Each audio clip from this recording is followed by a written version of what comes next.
Hello साथियों, कैसे हैं आप सब। उम्मीद करते हैं सब अच्छे होंगे, कुशल मंगल होंगे।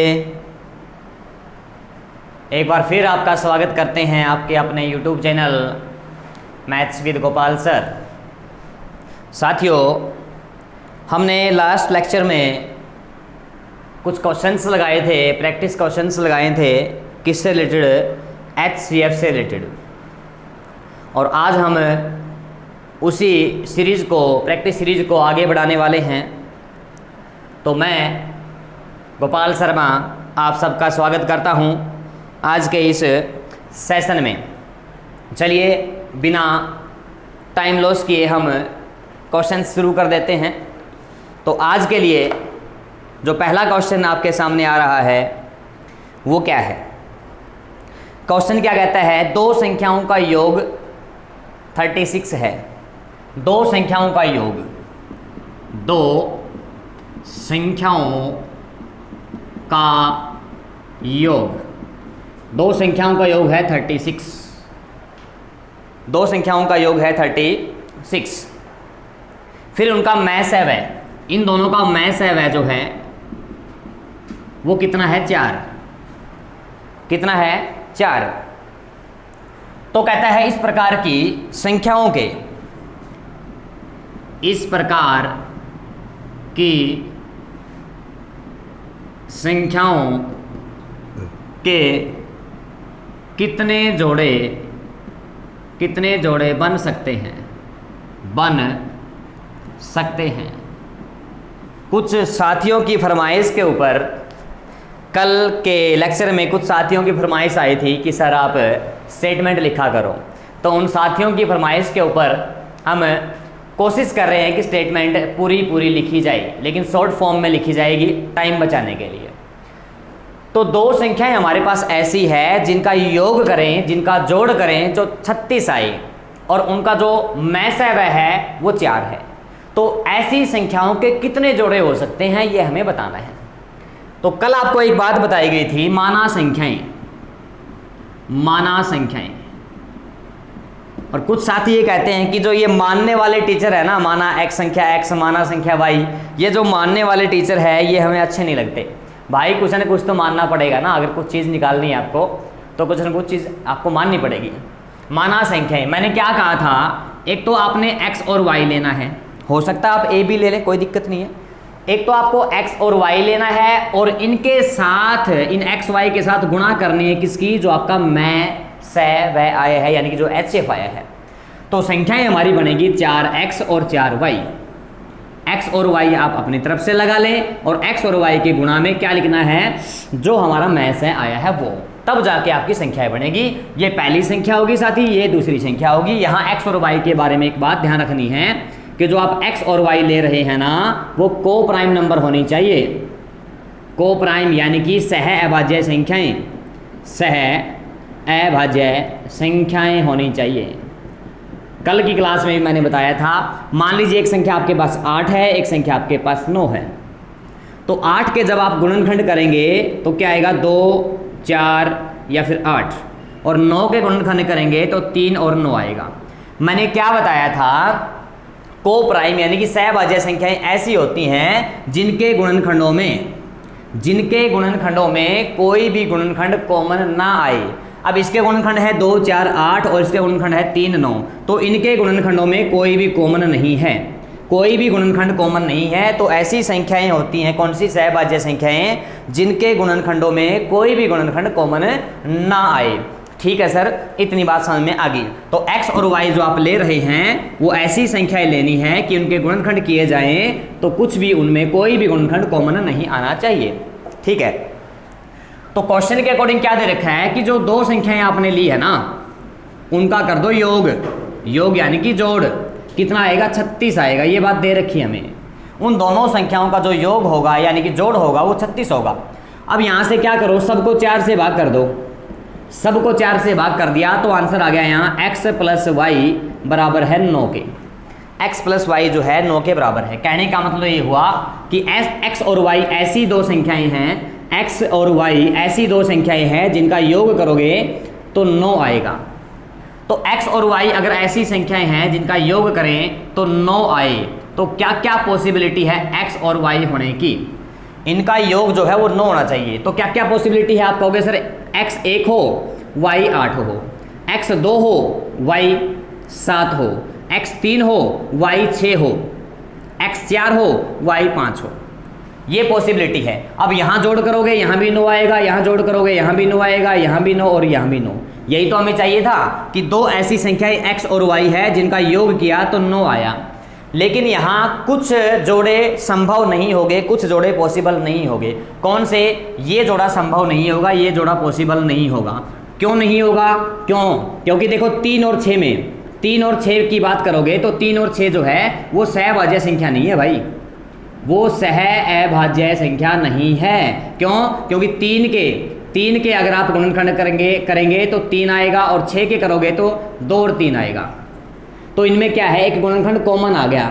मैंने क्या कहा था, x और y ऐसी संख्याएं होनी चाहिए जिसके गुणनखंडों में कोई भी कॉमन ना हो, या फिर आप ऐसे मान सकते हैं कि x और y ऐसी संख्याएं होनी चाहिए जो एक ही टेबल में ना आए या एक ही पहाड़े में ना आए। लेकिन 3 और 6 जो है वो एक ही पहाड़े में आ रहा है, इसका मतलब x और y का ये जोड़ा पॉसिबल नहीं है। तो जोड़े कितने हो गए भाई? एक तो हो गया 1 और 8 का जोड़ा, एक तो होगा 1 और 8 का जोड़ा, एक हो गया 2 और 7 का जोड़ा, और एक हो गया 4 और 5 का जोड़ा।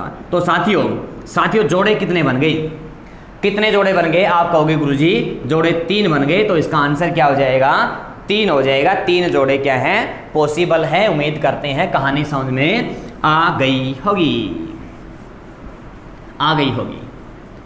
साथियों जिस तरीके से हम आप लोगों के लिए रेगुलरिटी दे रहे हैं, आज संडे है, देखो आज संडे है और संडे को हर इंसान चाहता है कि मुझे रेस्ट मिले, लेकिन आप लोगों के लिए, आप लोगों की भलाई के लिए हम आज भी लेक्चर लेने को तैयार हैं। इसका मतलब हम अपनी रेगुलरिटी बना रहे हैं। तो आपका भी ये फर्ज बनता है कि आप भी अपनी रेगुलरिटी बना करके हर रोज वीडियो देखें और अपने नोट्स बनाएं, प्रैक्टिस करते रहें, तब जा करके आप सक्सेस को पकड़ पाएंगे, सक्सेस हो पाएंगे।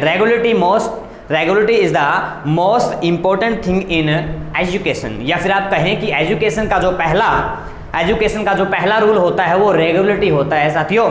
तो इस रेगुलरिटी को आप सब फॉलो करें, यही हम आपसे उम्मीद लगाते हैं। नेक्स्ट क्वेश्चन देखिए। नेक्स्ट क्वेश्चन क्या है? तीन संख्याएं 2:3:4 के अनुपात में है। हमें दे रखी 3 संख्याएं, हमें दे रखी हैं 3 संख्याएं, और तीनों का अनुपात दे रखा है 2:3:4। 3 संख्याओं का अनुपात दे रखा है 2:3:4, और उनका HCF 12 है। उनका HCF जो है वो 12 है। उनका HCF जो है वो 12 है। कहता है संख्याएं बताओ, संख्याएं क्या क्या होंगी वो बताओ, संख्याएं क्या क्या होंगी वो बताओ। तो सुनो मेरी बात गौर से, सुन रहे हो?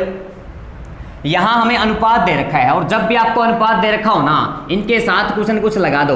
x लगा दो, y लगा दो, a लगा दो, b लगा दो, c लगा दो, कुछ भी लगा दो। अनुपात अगर आपको दे रखा है और संख्या आपको बनानी है तो उनके साथ क्या लगा दो? x, y, a, b, c, d कुछ भी आप लगा सकते हैं, ठीक है। तो माना संख्याएं, आप कहोगे सर फिर मान रहे हो? भाई मानना हमारा अधिकार है। माना संख्याएं अब क्या मानी है? अब 12 का खेल एक बार रोक देंगे हम। 12 का खेल कब करना है? जब अनुपात ना दे रखा हो। यहाँ अनुपात दे रखा है, यहाँ अनुपात दे रखा है, तो इनके साथ 12 मत चिपका देना भाई। 12 कब चिपकाना है? जब अनुपात नहीं दे रखा हो, तब लगाना है x और y के साथ HCF। लेकिन यहाँ अनुपात दे रखा है, यहाँ आप HCF नहीं चिपकाएंगे। तो माना है संख्या क्या मान लेंगे? एक संख्या मान ली 2x, एक मान ली 3x और एक मान ली 4x। जो आपको अनुपात दे रखा था ना, उसके साथ x लगा दो, लगा दिया। 2x, 3x, 4x। अगर मैं आपसे ये कहूं कि इन संख्याओं का HCF निकालो भाई, इन तीनों संख्याओं का HCF निकालो। HCF का मतलब क्या है? एक ऐसी संख्याएं जो तीनों में कॉमन हो, ऐसी संख्याएं जो तीनों में कॉमन हो, वही क्या होता है? HCF होता है। तो यहाँ देखो, यहाँ 2x है, यहाँ 3x है और यहाँ 4x है। ये हमने 3 संख्याएं ली हैं। इनका HCF अगर आप निकालना चाहो, तो क्या निकलेगा? कॉमन क्या है? आप कहोगे सर कॉमन तो क्या है? x है। जो कॉमन है वही तो क्या होता है? HCF होता है, वही HCF होता है। तो इन तीनों संख्याओं का जो HCF आया है वो x आया है। लेकिन HCF दे कितना रखा है? 12। दे कितना रखा है? 12। इसका मतलब x की वैल्यू कितनी होगी? 12। x की वैल्यू कितनी होगी 12। हमारे अकॉर्डिंग तो HCF कितना आया x, और इसके अकॉर्डिंग HCF कितना है 12। तो और ये दोनों जो HCF है, एक तो हमारे अकॉर्डिंग जो आया है, एक जो क्वेश्चन में दे रखा है, दोनों जो HCF है एक ही चीज के हैं या सेम संख्याओं के हैं, इसका मतलब दोनों क्या होंगे, बराबर होंगे। तो x का मान जो आ जाएगा वो कितना आ गया 12, और x का मान अगर 12 है तो संख्याएं क्या आ जाएगी, इसको देखो पहले 2x लिख रखा है, 2x, तो 2 गुणा में x का मान 12, तो संख्या कितनी आ गई 24, पहली संख्या आ गई 24। ये संख्या देखो 3 गुणा में x का मान कितना है 12, 12 तिया 36, ये दूसरी संख्या आ गई। तीसरी संख्या क्या होगी 4x, तो 4 गुणा में x का मान कितना है 12, 12 चौक 48।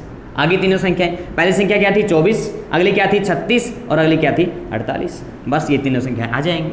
देखो कितना आसान बन गया ना। हाँ, उम्मीद लगाए रखें, घबराएं मत, सारे चीज़ें जो है सारी चीज़ें वो आसान होती है, सिर्फ मन का खेल होता है, माइंड का खेल होता है भाई, माइंड का खेल होता है। मन के हारे हार है, मन के जीते जीत, ये बात आपको ध्यान रखनी है, मन से ना हारें। अगर आप मन से नहीं हार रहे तो भैया आपको इस दुनिया में हराने वाला कोई नहीं है, और अगर आप मन से हार जाते हैं, अगर आप मन से हार जाते हैं तो इस दुनिया में जिताने वाला आपको कोई नहीं है। तो खेल किसका है, माइंड का खेल है साथियों। उम्मीद बनाए रखें, मेहनत करते रहें। चलिए अगला क्वेश्चन कर लेते हैं, अगला क्वेश्चन कर लेते हैं भाई। अगला क्वेश्चन क्या है, उम्मीद कर रहे हैं हम कि आपको कंसेप्ट समझ में आ रहा होगा। साथियों एक कमेंट जरूर कर दिया करो साथ में, अगर आपको वीडियो अच्छी लग रही है तो लाइक कर दिया करें या फिर यस लिख दिया करें कमेंट में। जैसी भी वीडियो आपको लगे वैसा आप कमेंट बॉक्स में बता दें। अगर आपको वीडियो अच्छी नहीं लग रही तो बेझिझक आप लिख सकते हैं कि वीडियो सर अच्छी नहीं लग रही, हम कोशिश करेंगे इस चीज़ को और मॉडिफाई करने की, लेकिन आपका व्यूज ज़रूर दे, आपको वीडियो कैसी लग रही है। मैं कई बार आपको बोल चुका हूं कि आपका कमेंट हमारे लिए एक मोटिवेशन का काम करता है। जितना हमें मोटिवेशन मिलता रहेगा उतना ही हम बेटर आपको देते रहेंगे। तो साथियों कमेंट ज़रूर करते रहें। नेक्स्ट क्वेश्चन की बात कर लेते हैं। नेक्स्ट क्वेश्चन है हमारा, सुन लीजिए जरा। नेक्स्ट क्वेश्चन क्या कहता है, 3 खेतों का क्षेत्रफल, 3 खेतों का क्षेत्रफल, 3 खेतों का क्षेत्रफल। 3 खेत है हमारे पास, 3 फील्ड हैं जिनका क्षेत्रफल दे रखा है 288, 408, 552। 288 metre square, 288 metre square, 408 metre square, उसके बाद है 552 मीटर स्क्वायर। ये 3 खेत हैं, 3 खेतों का क्षेत्रफल दे रखा है। मान लीजिए हमारे पास ये 3 खेत हैं, 1, 2 और ये 3 खेत हैं। इन तीनों खेतों का क्षेत्रफल दे रखा है। साथियों एक बात ध्यान रखें, यह मैं आज आपको एक बढ़िया ज़बरदस्त बात बताने वाला हूं। जिन संख्याओं का आप HCF निकालना चाहते हैं, जिन संख्याओं का आप HCF निकालना चाहते हैं, तो HCF के केस में एक चीज ध्यान रखनी है आपको कि जो संख्याएं दे रखी हैं वो है क्या, संख्याएं जो दे रखी है वो है क्या भाई। वो क्षेत्रफल है, अनुपात है, आयतन है, लीटर है, मीटर है, जो भी वो संख्याएं आपको दे रखी है वही आंसर आएगा HCF। अगर संख्याएं आपको क्षेत्रफल दे रखी है तो इनका HCF भी क्या आएगा, क्षेत्रफल आएगा। अगर संख्याएं आपको लीटर दे रखी है, लीटर, तो इनका HCF जो आएगा वो भी लीटर आएगा। कहने का मतलब ये है जो यूनिट इन संख्याओं के साथ लगी होती है, जो यूनिट का मतलब क्या है कि मीटर है, सेंटीमीटर है, लीटर है, किलोमीटर है, मीटर स्क्वायर है, मीटर क्यूब है, जो यूनिट इनके पीछे लगी होती है वही यूनिट लगेगी भैया HCF के साथ। अगर ये संख्याएं लीटर में है तो HCF का जो आंसर आएगा वो लीटर में आएगा। संख्याएं अगर क्षेत्रफल दे रही हैं तो HCF भी आपको क्या देगा, क्षेत्रफल देगा। संख्याएं अगर किसके बारे में है, संख्याएं अगर किसके बारे में है, आयतन के बारे में है, तो जो HCF है वो भी आपको क्या देगा, आयतन देगा। ये बात आप ध्यान रखें। जो संख्याओं के साथ यूनिट लगी होती है या फिर जो संख्याएं होती हैं किस चीज की है, वो क्षेत्रफल अगर है तो HCF भी क्षेत्रफल में ही आएगा। इस बात का आप ध्यान रखें, ठीक है सर। तो हमें दे रखा है 3 खेतों का क्षेत्रफल दे रखा है ये 228, 408, 552। पूछ क्या रहा है, खेत में छोटे से छोटे साइज का, साइज हो न्यूनतम, छोटे से छोटा साइज हो लेकिन साइज हो बराबर, साइज हो बराबर। कहता है गड्ढे खोदने हैं इन खेतों में, इन खेतों में गड्ढे खोदने, गड्ढे इस प्रकार गड्ढे खोदने इन खेतों में, इस प्रकार इन खेतों में क्या खोदने हैं, गड्ढे। लेकिन गड्ढों के बारे में क्या बात बोल रखी है, गड्ढों के बारे में क्या बात बोल रखी है कि प्रत्येक गड्ढे का जो साइज है, प्रत्येक गड्ढे का जो साइज है वो समान होना चाहिए, बराबर होना चाहिए। प्रत्येक गड्ढे का साइज जो है वो समान या बराबर होना चाहिए। मैंने कल आपको HCF की कुछ पहचान बताई थी।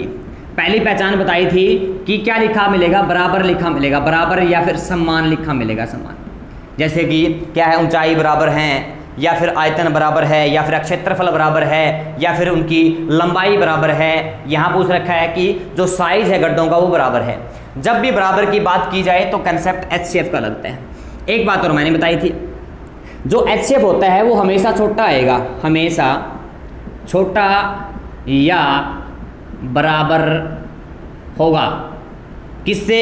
दी गई संख्याओं से, दी गई संख्याओं से, दी गई संख्याओं से।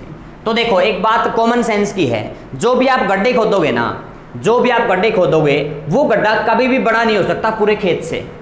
क्या मैं ठीक कह रहा हूं? जो आप गड्ढा खोदोगे वो गड्ढा कभी भी बड़ा नहीं हो सकता उस पूरे खेत से। यानी कि उस पूरे खेत के या तो वो बराबर आएगा या उस पूरे खेत से वो छोटा आएगा। तो कंसेप्ट किसका लग रहा है? छोटा वाला कंसेप्ट लग रहा है। या तो समान या बराबर वाला कंसेप्ट लगेगा, या फिर छोटे वाला कंसेप्ट लगेगा कि जो चीज़ आप निकालना चाहते हैं वो हमेशा छोटी होगी पूरे से। तो यहाँ भी गड्ढों की बात कर रहा है ये। पहली बात तो ये कह रहा है कि साइज जो है गड्ढों का वो समान होना चाहिए, तो समान का कंसेप्ट लग गया। दूसरी बात आप माइंड में ये सोचें कि गड्ढा जो भी होगा वो पूरे खेत से तो बड़ा होने से रहा, वो उससे छोटा ही होगा या उसके बराबर होगा। तो यहाँ छोटे या बराबर का कंसेप्ट लग रहा है, हमेशा किस में लगाना है? वो HCF में लगाना है। तो हमारे से पूछ क्या रहे हैं?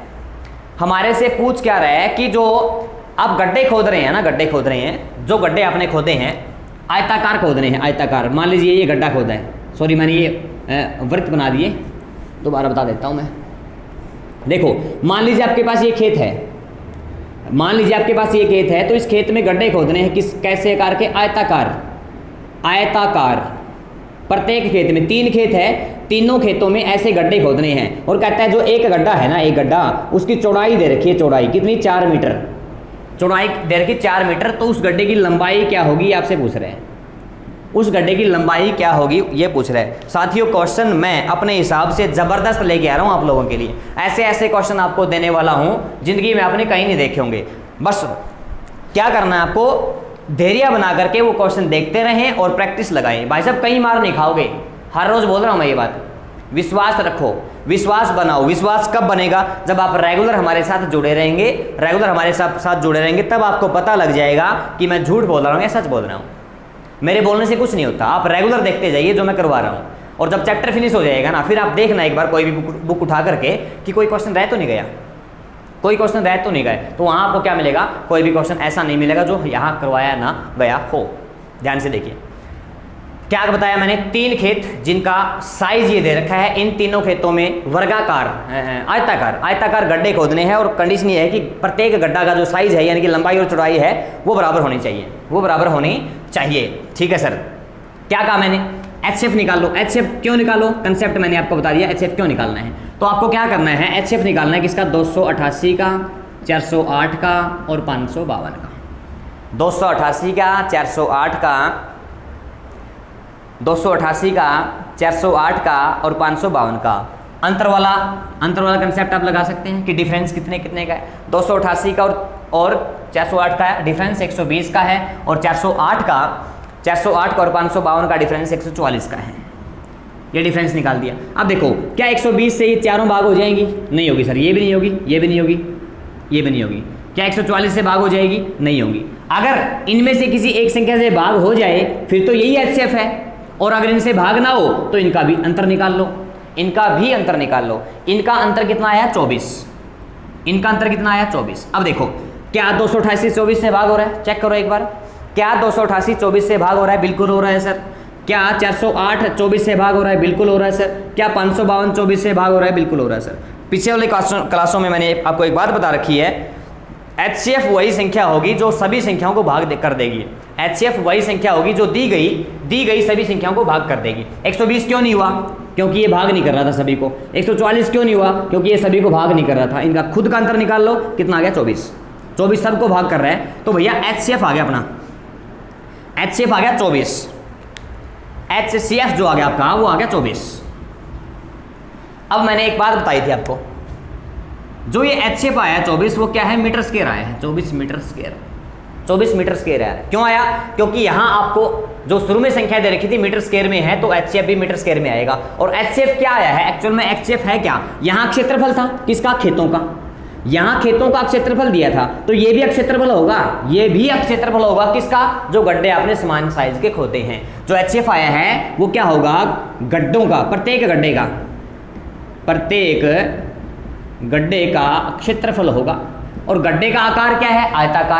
आयताकार। और आयत का अगर क्षेत्रफल आपको निकालना है, आयत का अगर आपको क्षेत्रफल निकालना है तो सूत्र जो क्या होता है, फॉर्मूला क्या होता है? लंबाई गुणा चौड़ाई, लंबाई गुणा चौड़ाई। तो अगर ये प्रत्येक गड्ढे का क्षेत्रफल निकालना है तो क्या कैसे निकालेंगे? लंबाई गुणा चौड़ाई से निकालेंगे। सर लंबाई गुणा चौड़ाई किसके बराबर आ गई? 24 के। अब देखो चौड़ाई हमें दे रखी 4, चौड़ाई की जगह 4 लिख दो, गुणा में कौन है? लंबाई, किसके बराबर है? 24 के। तो यहाँ से साथियों लंबाई जो आ जाएगी ये 4 गुणा में है, इस साइड ले आओ भाग में आ जाएगा। 24 को 4 से भाग दोगे 6 आ जाएगा, 6 मीटर। तो जो गड्ढा आपने खोदा है ना, जो जितने गड्ढे खोदे हैं उसकी चौड़ाई आपको दे रखी थी 4 और लंबाई हमने निकाल दी कितनी? 6 मीटर।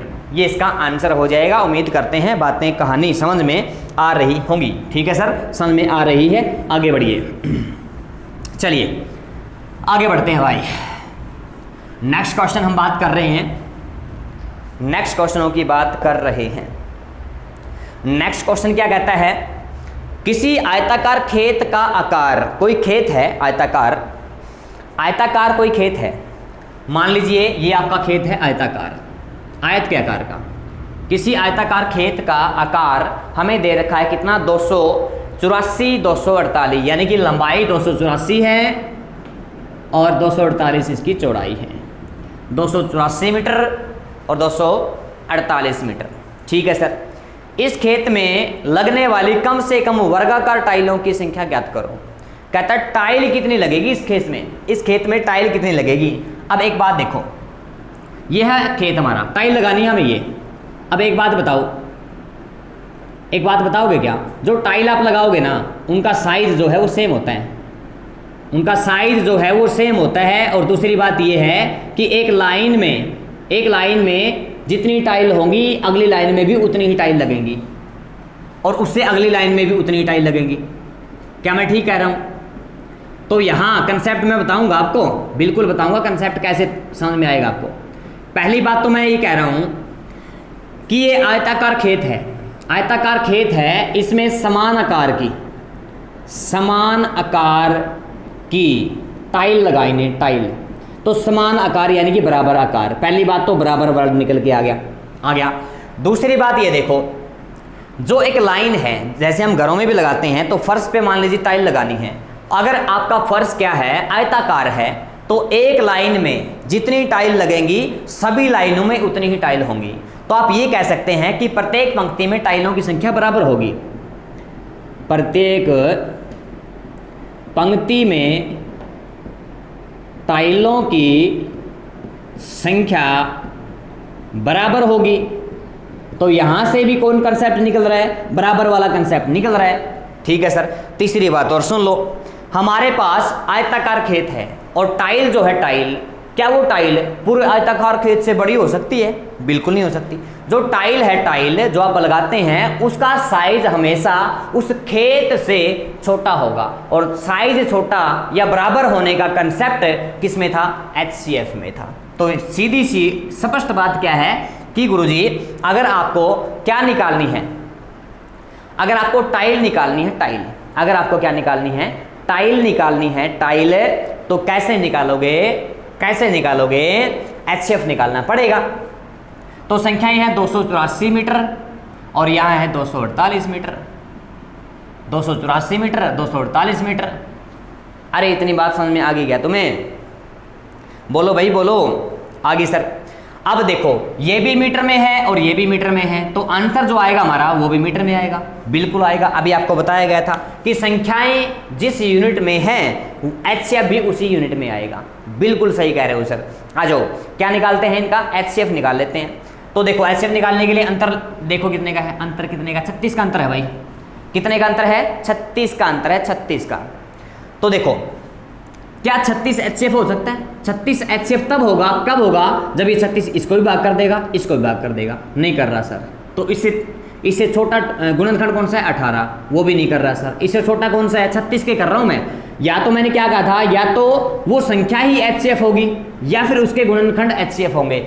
आपने बड़े से छोटे पे जाना है। 18 भी नहीं कर रहा, 18 के बाद 9, क्या 9 से भाग हो रहा, देखियो नहीं हो रहा सर। 9 के बाद क्या आया, 6, क्या 6 से भाग होगा, ये देखो 6 से भाग होगा क्या,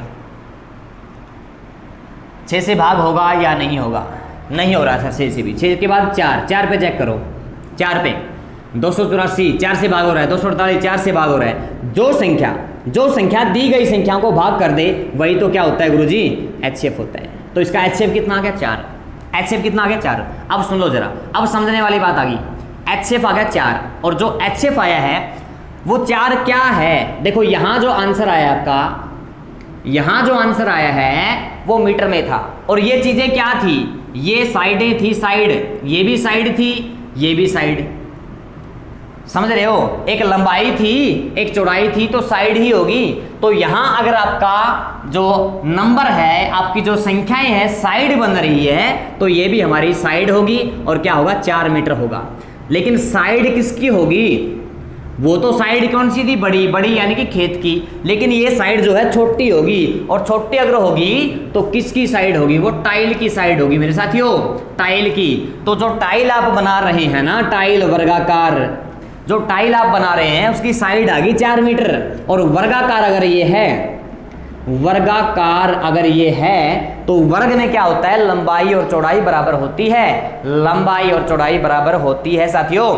तो देखो ये आ गई हमारी साइड, तो ये 4 मीटर अगर है तो ये भी 4 मीटर होगी। कहोगे सर क्यों होगी, क्योंकि वर्ग दे रखा है, वर्ग यानी कि वर्ग में क्या होता है, सभी साइडें बराबर होती हैं। एक बात हमें समझ में आ गई सर, क्या समझ में आ गई, कि जो टाइल आप लगाओगे ना इस खेत में जो टाइल लगाओगे ना, उसकी जो साइड होगी वो कितनी होगी, 4 मीटर होगी सर। 4 मीटर कितनी होगी भाई, 4 मीटर। पहला आंसर आपसे यही पूछ सकता है कि जो आप साइडें लगाओगे ना, जो आप टाइल लगाओगे इस खेत में, उसकी साइड क्या होगी, आप कह दोगे सर 4 मीटर होगी, 4 मीटर होगी। अगर आपसे क्या पूछे कि साइड क्या होगी, टाइल की साइड क्या होगी, आप कह दोगे सर 4 मीटर होगी। अगर आपसे टाइल का क्या पूछ ले, एरिया पूछ ले, एरिया यानी कि क्षेत्रफल पूछ ले, टाइल का एरिया यानी कि क्षेत्रफल पूछ ले, तो एरिया कैसे निकालते हैं, वर्ग का एरिया, वर्ग का क्षेत्रफल, साइड गुना साइड निकालते हैं भाई। तो 4 गुना 4, 4 चौक 16 मीटर स्क्वायर। यहाँ से ये भी पूछ सकता है, 2 क्वेश्चन पूछ सकता है, टाइल का साइड क्या होगा, कहोगे 4। तीसरा क्वेश्चन क्या पूछेगा कि टाइल का एरिया क्या होगा, आप कहोगे 4 गुना 4 16। अब पूछ क्या रखा है, टाइलों की संख्या पूछ रखी है। नंबर 3 क्वेश्चन पूछ रखा है यहाँ से कि टाइलों की संख्या क्या होगी गुरुजी। तो देखो भाई, अगर आपको टाइलों की संख्या निकालनी है तो आपको एक चीज ध्यान रखनी है, क्या, आपको जो खेत दे रखा है उसका क्षेत्रफल निकालना पड़ेगा, जो खेत आपको दे रखा है उसका क्षेत्रफल निकालना पड़ेगा और एक टाइल का क्षेत्रफल निकालना पड़ेगा। दोनों क्षेत्रफलों को अगर भाग कर देंगे तो टाइलों की संख्या आ जाएगी। ठीक है सर, आ जाओ। जो खेत था हमारा, खेत वो था आयताकार। और आयत का क्षेत्रफल कैसे निकाला जाता है, आयत का क्षेत्रफल या लिख दूंगा मैं, टाइल की संख्या अगर आपको निकालनी है तो क्या लिखोगे, खेत का क्षेत्रफल भाग में एक टाइल का क्षेत्रफल। अगर आप पूरे खेत के क्षेत्रफल को एक टाइल के क्षेत्रफल से भाग कर देंगे तो टाइलों की क्या आ जाएगी, संख्या निकल के आ जाएगी। तो खेत का क्षेत्रफल कैसे निकालें, लंबाई गुना चौड़ाई, लंबाई 284 है और चौड़ाई 248 है, ये तो होगा खेत का क्षेत्रफल। और टाइल का अगर क्षेत्रफल निकालोगे, तो टाइल हमारी वर्गाकार जिसकी साइड आई है 4, तो टाइल का क्षेत्रफल 4 गुना 4 यानी ये साइड गुना साइड। इसको सोल्व कर लेना, यहाँ से आपका आंसर आ जाएगा कि टाइल कितने लगेगी। इसका आंसर आएगा सोल्व करने के बाद 4402, यानी कि इस खेत में टाइलों की संख्या कितनी होगी, कितनी टाइल लगाई जाएंगी? 4402 यानी कि 4402 टाइलें इस खेत में लगाई जाएंगी, जो किसकी होगी? वर्गाकार होगी। कैसी होगी भाई? वर्गाकार, यानी कि वर्ग के आकार की होगी, और जिसकी प्रत्येक साइड 4 मीटर होगी। अब क्षेत्रफल कितना होगा? 4 चौक 16 मीटर स्क्वायर होगा। यहां तक की बात बताओ साथियों, समझ में आई या नहीं आई? आगे सर। और इसी के साथ हमारे जो HCF के क्वेश्चंस हैं वो सारे पूरे हो गए साथियों। जो हमारे HCF के क्वेश्चन हैं, HCF से रिलेटेड जितने भी टाइप के क्वेश्चन थे वो सारे हमने कंप्लीट कर लिए। और HCF से रिलेटेड कितने क्वेश्चन करवाए हैं? मैंने 20 क्वेश्चन करवाए हैं भाई। अकेले HCF से रिलेटेड मैंने 20 टाइप के क्वेश्चन करवा दिए आपको, 20 टाइप के। और सारे क्वेश्चन, हर टाइप का क्वेश्चन हमने कर लिया है। अब एक बात बताओ, HCF से रिलेटेड कोई भी क्वेश्चन अगर आपको ये लग रहा है कि सर आपने ये नहीं करवाया, तो आप मेरे टेलीग्राम चैनल पे या फिर कमेंट बॉक्स में वो स्टेटमेंट भेज सकते हैं कि सर आपने इस टाइप का क्वेश्चन नहीं करवाया। मैंने 99% मैं कह रहा हूँ, 100% मेरे अकॉर्डिंग कह रहा हूं मैं कि मैंने हर टाइप का क्वेश्चन करवा दिया है। फिर भी अगर कोई कमी रह गई हो तो अगर आपको कोई क्वेश्चन दिखाई दे कि सर आपने इस टाइप का क्वेश्चन नहीं करवाया है, तो आप शेयर कर सकते हैं। चलिए, HCF का हमारा कंसेप्ट हो गया पूरा। अब हम कंसेप्ट शुरू कर रहे हैं भैया, LCM यानी कि लीस्ट कॉमन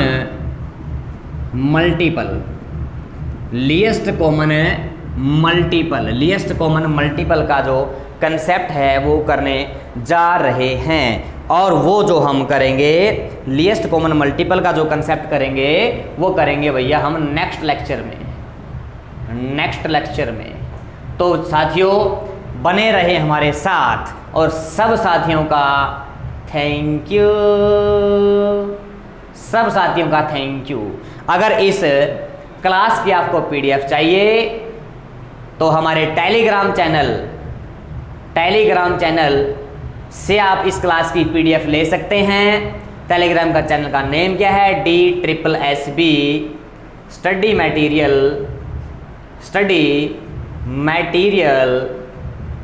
मैथ्स, ये हमारा टेलीग्राम चैनल का नेम है, DSSB स्टडी मटेरियल मैथ्स। और इस वीडियो के डिस्क्रिप्शन बॉक्स में भी आपको टेलीग्राम चैनल का लिंक मिल जाएगा, वहाँ से आप इन क्वेश्चंस की PDF उठा सकते हैं। साथियों LCM यानी कि से रिलेटेड हम प्रैक्टिस क्वेश्चन करेंगे। और क्वेश्चंस ऐसे करेंगे साथियों, कैसे करेंगे? धमाकेदार, कड़ाकेदार, झमाझम ऐसे क्वेश्चन हम करने वाले हैं। तो साथियों आप